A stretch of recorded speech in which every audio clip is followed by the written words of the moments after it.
ভোটে দাঁড়ালে কার হয়ে দাঁড়ানো উচিত, আদৌ কি প্রার্থী হওয়া উচিত তার? নিজের ওয়ার্ডের বাসিন্দাদের মত জেনেই সিদ্ধান্ত নিতে চান দক্ষিণ দমদমের 15 নম্বর ওয়ার্ডের নির্দল কাউন্সিলর দেবাশিস বন্দ্যোপাধ্যায় ওরফে ফুচু। এক দলের টিকিটে জিতে রাতারাতি দলবদল যেখানে ট্রেন্ড, সেখানে দেবাশিস খানিকটা উল্টো পথেই হাঁটছেন। 2015 সালের পুরভোটে তৃণমূলের টিকিটে জিতে কাউন্সিলর হন দেবাশিস, কিন্তু 2021-এর পুরভোটে তাকে টিকিট দেয়নি দল। কিন্তু নির্দল হিসেবে দাঁড়িয়েই তৃণমূল প্রার্থীকে হারিয়ে কাউন্সিলর হন এলাকার ফুচুদা। ভোটের দামামা বাজতেই কিছুদিন আগে কর্মী সভা থেকে দমদমের তৃণমূল প্রার্থী সৌগত রায় দলে ফেরার আহ্বান জানান দেবাশিসকে। যদিও মঞ্চে উঠে একেবারে শেষ মুহূর্তে দেবাশিস জানিয়ে দেন তার পক্ষে এখনই তৃণমূলে যোগ দেওয়া সম্ভব নয়, কেননা বাসিন্দারা তাকে নির্দল হিসেবেই জিতিয়েছেন। তাই সেই বাসিন্দাদের মত নিয়েই এগোতে চান তিনি। অতএব ভোটের আগে ভোটের আয়োজন। 15 নম্বর ওয়ার্ডের প্রতিটি বাড়িতে গিয়ে 2 পাতার লিফলেট কাম ভোটার স্লিপ বিলি শুরু করেছেন ফুচুর অনুগামীরা। প্রথম পাতায় রয়েছে তার দীর্ঘ রাজনৈতিক জীবনের কর্মকাণ্ড এবং সেখান থেকে নির্দল হিসেবে দাঁড়ানোর সংক্ষিপ্ত ইতিহাস। পরের পাতায় রয়েছে ভোটার স্লিপ তথা প্রশ্নাবলী। তাতে রয়েছে তার কোন দলের হয়ে দাঁড়ানো উচিত, নির্দল থাকা উচিত কিনা, এমনকি রাজনীতি ছেড়ে দেওয়া উচিত কিনা সেই সব প্রশ্ন। ভোটার স্লিপে পছন্দের নির্দিষ্ট জায়গায় টিক দেওয়ার পাশাপাশি মতামতের নেপথ্যে কারণ লেখারও আর্জি জানিয়েছেন ওই নির্দল কাউন্সিলর। দেবাশিসের বক্তব্য, মানুষ আমাকে নির্দল হিসেবেই জিতিয়েছেন, তাই কোনো রাজনৈতিক দলে যাওয়া উচিত কিনা সে ব্যাপারে ওয়ার্ডের বাসিন্দাদের মতামত চেয়ে একজন জনপ্রতিনিধির উপযুক্ত কাজ করেছি বলেই মনে করি। ওই প্রশ্নগুলির উত্তর লিখে গুরুত্বপূর্ণ জায়গায় এবং রাস্তার মোড়ে অন্তত 10টি বক্সে ফেলতে অনুরোধ করা হয়েছে বাসিন্দাদের। 10ই এপ্রিল সেই বাসিন্দাদের দেওয়া রায় যেদিকে যাবে সে পথেই হাঁটব। সোমবার এই বিশেষ পদ্ধতিতে ক্যামেরার সামনে প্রত্যেক দলের বিশিষ্টদের উপস্থিতিতে খোলা হবে সেই ব্যালট। রাখা থাকবে স্ট্রং রুমে, যাতে তার স্বচ্ছ ভাবমূর্তি বা আস্থা থাকে সকলের। এদিন দেবাশিস ব্যানার্জি জানান, দুর্নীতির অভিযোগ তুলে তার প্রাপ্য টিকিট ক্যান্সেল করেছিলেন তৎকালীন শিক্ষামন্ত্রী তথা তৃণমূল কংগ্রেসের মহাসচিব পার্থ চট্টোপাধ্যায়, যার বর্তমান ঠিকানা জেল। দলের প্রথম দিন থেকে বুক চিতিয়ে লড়াই করা মানুষটির নাম দক্ষিণ দমদম পুরসভার বর্তমান নির্দল পুরপিতা দেবাশিস ব্যানার্জি। বামেদের গড়ে ঘাসফুল ফুটিয়েছিলেন তিনি। এদিন এক সাংবাদিক সম্মেলন করে তিনি জানান, 10 তারিখ জনতা জনার্দন যে রায় দেবে তা তিনি মাথা পেতে নেবেন। আমায় সাসপেন্ড করে বসিয়ে রেখেছে। আমার অপরাধ কি? আমি 21-এর নির্বাচনে ডাক্তার বসু আমার দায়িত্ব দিয়েছিল 2 নম্বর ওয়ার্ড সিপিএম এর কাউন্সিলর, সেইখানে আমি অবজারভার ছিলাম। ডাক্তার বসু ওখানে সংখ্যার বিচারে সবচেয়ে বেশি ভোট 2008 ভোটে জিতেছে। তাহলে আমি পরিশ্রম করেছি, পার্টি বের করেছি, এবং আমি কাউন্সিলর হওয়ার পর থেকে আমাদের ওয়ার্ডে প্রত্যেকবার ডাক্তার বসু এবং সৌগত রায় পরপর 3 বার হায়েস্ট ভোটে জিতেছে।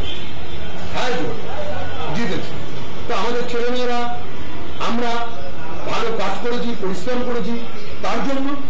কিন্তু 2021-এ এত লড়াই করার পরেও 98 সাল থেকে তৃণমূল কংগ্রেস করা সত্ত্বেও 2021-এ এত পরিশ্রম করার পরও তৃণমূল কংগ্রেসের আমাদের এলাকার 2-4 জন কুচক্রির কথায় তৃণমূলের কিছু নেতৃত্ব, আমি এখানে মমতা ব্যানার্জি, অভিষেক বন্দ্যোপাধ্যায় জড়াবো না, সুব্রত বক্সী জড়াবো না, আমি বলবো কিছু কুচক্রির কথায় আমার দল টিকিট দিল না, বললো তোমার বউকে দাঁড় করা।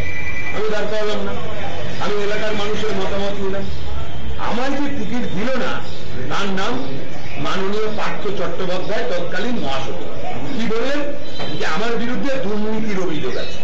আমি বললাম একটা প্রমাণ দিন। উনি প্রমাণ দিতে পারলো না। উল্টো দেখলাম যে উনি জেলে চলে গেছে দুর্নীতি। জানি না বিচার ব্যবস্থা আছে, বিচারে ওনার কি হবে না হবে সেটা আমি জানি না। আদৌ উনি দুর্নীতি করেছে কি করেনি এটা কিন্তু আমার বলার বিষয় না। কিন্তু আমি এইটা দেখলাম যে আমার মনে হলো যে কেউ ওই যা যায় না যে আমি কাউকে হাওড়া স্টেশনে এগিয়ে দিতে গেলাম, দেখা গেল ট্রেন আসলো, যে এগিয়ে দিতে এসছে সে ট্রেনে উঠে পড়েছে, আর যাকে এগিয়ে দিতে এসছে সে প্ল্যাটফর্মে দাঁড়িয়ে আছে। আমি পার্থতার ব্যাপারটা আমার কাছে এরকমই লাগে যে পার্থতা আমার বিরুদ্ধে বলছে দুর্নীতি, আমার 21-এ টিকিট দিল না। আমি পাবলিকের রায় 96% ভোট পেয়ে জিতলাম এলাকায়, 96% ভোট পেলাম পোল ভোটে। আর পার্থরা জেলে চলে গেল, বললো ওনার বিরুদ্ধেই নাকি দুর্নীতি আছে। আমি তো দেখলাম যে এগিয়ে দিতে এসছে সে ট্রেনে উঠে পড়েছে। তারপরেও আমি দলের কাছে কৃতজ্ঞ যে দল 2 বছর পরেও প্রাপ্ত বসু, সৌগত রায়রা, এতগুলো কাউন্সিলর, তাদের সামনে, কর্মীদের সামনে, নেতৃত্বদের সামনে, আমার পুরনো দিনের সমস্ত সাথীরা, তাদের সামনে আমায় জয়েন করানোর কথা বলেছে। কিন্তু এইটুকু অভিমান তো থাকা স্বাভাবিক যে বিনা কারণে দল এতদিন বসিয়ে রেখেছিল। আমি জয়েন করার জন্য বলেছি, তার জন্য আমি দলের কাছে কৃতজ্ঞ। কিন্তু আমি পাবলিকের রায়টাও একবার জানতে চাই। কারণ পাবলিক আমার বলছে যে আজকে তোমায় জয়েন করাবে, যেহেতু নির্বাচন আছে, কালকে যে আবার তোমার সঙ্গে দল এই ব্যবহারই করবে না, এইটা তুমি কোনো গ্যারান্টি দিতে পারো? আমি উত্তর দিতে পারছি না। আমি বললাম না, দল সেটা বুঝতে পেরেছে, তাই করে জয়েন করাচ্ছে, তাহলে কালকে আবার এরকম হতে পারে। কিন্তু সেইটা সত্যিকারের মানে গ্যারান্টি দিয়ে কিছু বলতে পারছি না। এবার আমার মনের মধ্যে যতই ইচ্ছা থাকুক, আমার নিজের উপরে তো সবকিছু ডিপেন্ড করে না। পাবলিকের জন্য কাজ করা আর পাবলিকের ভোটের জন্য। পাবলিক কি বলে, একটা ব্যালট বক্সের ব্যবস্থা করেছি, 4 দিন ধরে ছিল ব্যালট বক্সটা। আজকে সন্ধ্যেবেলা সেটা ওপেন করা হবে। সিপিএম এর প্রতিনিধি থাকবে, বিজেপির প্রতিনিধি থাকবে, কংগ্রেসের থাকবে, তৃণমূলের থাকবে, সাধারণ পাবলিক থাকবে, নতুন ভোটার থাকবে, সিনিয়র সিটিজেন থাকবে। তাদের একটা কমিটি তাদের সামনে এবং ভিডিওগ্রাফি করে পুরোটা, আপনারা ইচ্ছে করলে থাকতে পারেন, পুরোটা বক্স ওপেন করা হবে। ওপেন করে আজকেই কিন্তু গণনা করা সম্ভব না। আজকে এটা সিল অবস্থায়, আজকে ওপেন করে এগুলো সেগ্রিগেট করে আজকে আবার একটা স্ট্রং রুমে রাখা হবে। তার 4টে তালা 4টে প্রতিনিধির কাছে দিয়ে দেওয়া হবে চাবি। তারা সময় মতন এসে, তারা আবার ইউনাইটেড হয়ে সময় মতো এসে ওগুলো সেগ্রিগেট করা যেগুলো, সেগুলো কাউন্টিং করলে 10 তারিখে ওপেন তারা মতামত জানিয়ে দেবে যে পাবলিকের রায় কোন দিকে গেছে। এবার আমায় জিজ্ঞেস করা হবে, তখন আমি চিন্তা করে দেখবো যে পাবলিকের রায়ের সাথে আমি যদি, আমার ইচ্ছা তো সহমত পোষণ করা, কিন্তু সেটা যদি আমি বলৎকার না বলতে না, আমি তো মনে দুঃখ লেগেছে। আমার মনে দুঃখ লেগেছে যে দল, আমি দলের হয়ে 98 সাল থেকে সার্ভিস দিলাম, দলের হয়ে লড়লাম, দলের জন্য সবকিছু করলাম। বিধায়ক, সাংসদ যখন দিয়ে দায়িত্ব দিয়েছে নিষ্ঠার সাথে পালন করলাম। আমি দলের হাত ছাড়িনি, দল আমার হাত ছেড়েছে। আমি তো কোনো সময় দলের হাত ছাড়িনি, দল আমার হাত ছেড়েছে। দল আমার মনে করলে যোগদান করার জন্য বলেছে, আমি পাবলিকের সেই ক্ষেত্রে রায় নিতে গেছি। কেননা দল যখন হাত ছেড়েছিল তখন তো আমি বাড়িতেই বসে যাচ্ছিলাম। আমি তো পাবলিক তখন বলে নির্দলে দাঁড় করি 96% ভোট দিয়েছে। আজকে পাবলিক আমায় জিজ্ঞেস করছে, যদি আমি পতাকা নিয়ে দিতাম তখনই পাবলিক বলতো যে আমাদের রায় নিবে না কেন, আবার অন্যরকম করতে পারে। আমাকে একটু ভাবতে হবে, তাহলে আমার তখন সেই মুহূর্তে সিদ্ধান্ত নেওয়াটা আমাকে কিন্তু কঠিন হয়ে যায়।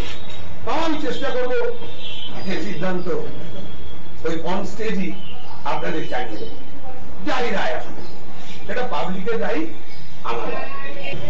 চুন খেয়ে ডাল পুড়েছে, বই দেখলে ভয় লাগে, ওরকম আমার উপরে একটা অবস্থা। ঠিকই ছেড়ে দিতেই পারে। আমি তো প্রয়োজন, আমি তো প্রথম দিকে, আমরা তো সোলজার, আমরা তো নিচু তলার একেবারে গ্রাসরুটের সৈনিক। সৈনিকটা সবসময় প্রস্তুত। আমাদের ওয়ার্ডের মানুষ যেই দিকে যেই পক্ষে থাকবে সেই পক্ষে, আমি বলতে পারি 39টা ওয়ার্ড, সাউথ চন্দনে 39টা ওয়ার্ডের মধ্যে কোন পক্ষে কি সেটা আমি এখন বলতে পারবো না, রায় বেরোনো না করে, কিন্তু হাইট ভোটে না আমার পরিচালনায় বলবো না, এটা আমাদের সবার পরিচালনা বলতে পারে। আমাদের ওয়ার্ডে হাইট ভোটে সেটা 1000-2000 ক্রস করে দেবে। আমার মনে হয় যে সেগুলো অসুবিধা হবে না। আমাদের এলাকার লোক তারা সবাই প্রস্তুত, তাদের সবসময় রেডি আছে।